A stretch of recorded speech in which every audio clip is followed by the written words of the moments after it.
From the first season, it was brought to our attention that Lelouch was overprotective of Nunnally to the point where he was willing to sacrifice everything for her whenever he realized she was in trouble. So why would he allow himself to be in a situation where he could be assassinated? Considering especially that he's one of the smartest characters in all of anime. Also considering that from the start of the show we've seen everything that he does, it always has an after effect that he anticipated or that he wanted. And even in victory, Lelouch always had a plan B just to keep his guard up. So why let it down at the end of the original series? The answer, he planned for it all along. Now, here's why I believe so.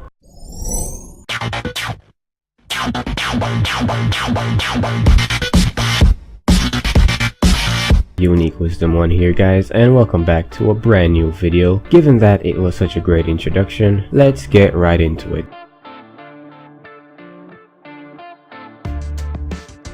During the event of his supposed death, his top guard literally allowed for Suzaku to pass him easily. Then Orange Boy said, "Onward, Masked Knight." I found this very suspicious when I first saw this because considering his loyalty to Lelouch, his okay with this must have had been a part of a bigger plan, no doubt by Lelouch himself. Then something else supported this theory that it was all a plan by Lelouch. The coincidence of him falling to Nunnally, where she'd no doubt made contact with her dying brother, which in turn allowed for her to see his memories, something we've only seen done by C2 when she was touched.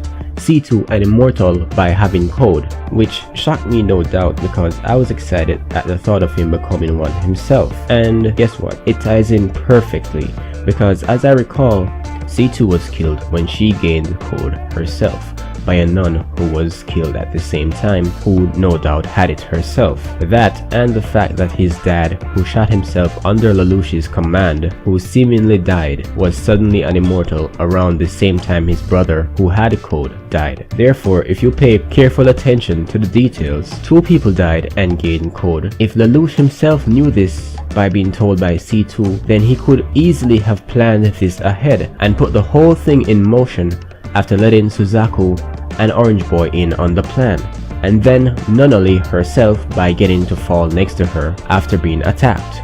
Conclusion: the season finale was all a plan for Lelouch to symbolically stage his death as a means to rise back from the dead like a phoenix. That's why the new anime will be called Revival of Lelouch v Britannia. That's why it's warranted for the new anime revival.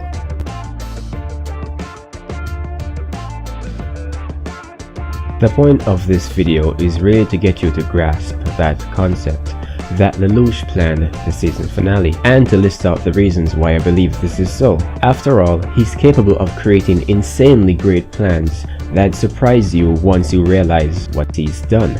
For example, remember his confrontation with his brother? He thought that he was having a video chat with Lelouch, when it was actually a pre-recorded video he was watching, which gave him the opening he needed to control him with his Geass. He plans ahead with such depth and perception with flawless accuracy, which is the core reason that ties in with the rest. Therefore, he had to have planned on becoming immortal, otherwise what's the point of having a season 3? Okay, now to the last reason. Lelouch was seen with C2 in the end. However, they edited out a scene in the later releases like the English dub to add more mystery to the thought. Therefore, this wasn't seen by a lot of fans. Essentially, this is Lelouch with C2, with him being the cart driver. Before this pic I'll show shortly, I suspected this was him just the same. Why? Because of C2's actions. Here, she wasn't sad because of Lelouch's death, which was strange. After all, she wasn't like Ryuk, who cared nothing for life and just wanted to spectate to the end. Instead, she actually cared for him as he gave her a reason to live. She needs him alive, in other words. And here she's happy and making a statement, ending it with, "Right, Lelouch?" as if expecting an answer as well. Also, the scene ends with a final shot of the origami crane near C2, which, as we know, is the very same pink crane that she made and gifted to Lelouch. Lelouch might have been carrying it around as a memory of Nunnally. Now, back to the pic I mentioned. Just from the mere sight of this, you can tell this is Lelouch. But for the sense of mystery, I understand why they edited this out, because it leaves a lot to the imagination where Lelouch is concerned. So, that's pretty much every reason I have regarding Lelouch being alive. So I'll just leave a list here guys. Thanks for watching and I'll see you in the next video.